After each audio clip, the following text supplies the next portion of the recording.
So, Blue Lock Chapter 261 is finally out, and we get more Kaiser, less abuse, but more generational trauma. So, let's get straight to it. 2 shots of vodka.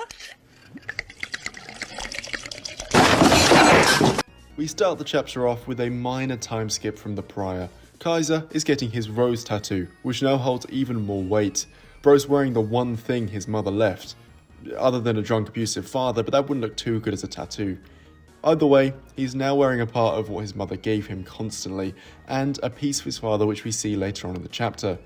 We see Ray Dark introducing Kaiser to Bastard München, his new home. Kaiser thinks to himself, if it meant I could escape that shithole, I would have gladly done anything. He meets his new teammates who are all incredibly nice to him, the first real time that he's experienced anything close to that.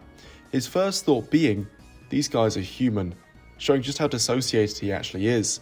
Kaiser himself says this, I don't know how to receive kindness from others. Because of him, it's to the point where I prefer getting treated maliciously. But football is a sport played by 11 people. If your teammates despise you, they won't pass to you. This guy's proved to be more and more of a sociopath. It's just unfortunate.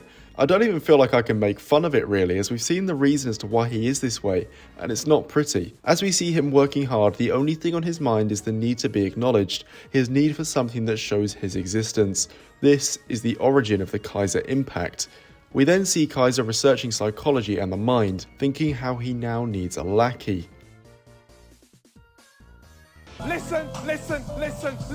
Fuck off. Get out. What happened? Don't worry.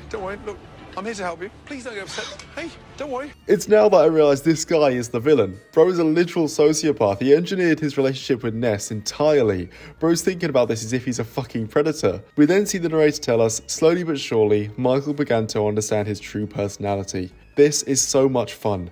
By winning, I hurt these people, warp them. By maliciously destroying them, I show the world my existence. We get this panel of Kaiser, which admittedly looks quite cool. It's just mad that in context, this is him basically becoming ultra-sociopath.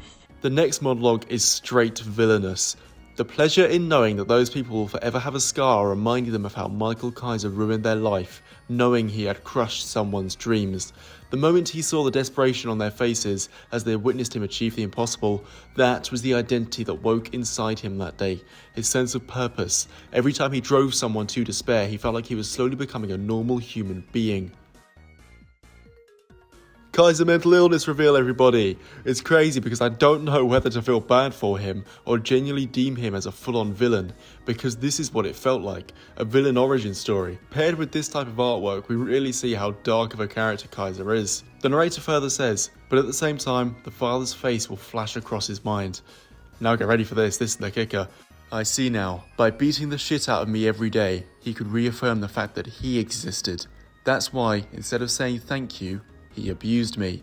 Instead of saying I love you, he called me Untermensch. What that deadbeat shithead inflicted on me, I'm about to inflict the same pain and despair on the footballing world. Untermensch. And there you have it, the complete Kaiser origin story. That last monologue from Kaiser is the final icing on the cake that is his character. It's not that in his mind he's justifying what his father did, there's not even that layer of understanding. This chapter entirely reinforces the idea that that's his normal. His idea of a normal human being is someone who destroys others to leverage their own existence, the same as what his father did, destroying the one thing that he had the power to destroy. But back to football, restart. The PXG goalie shoots to the middle of the field with Ness intercepting its goal. Nanase.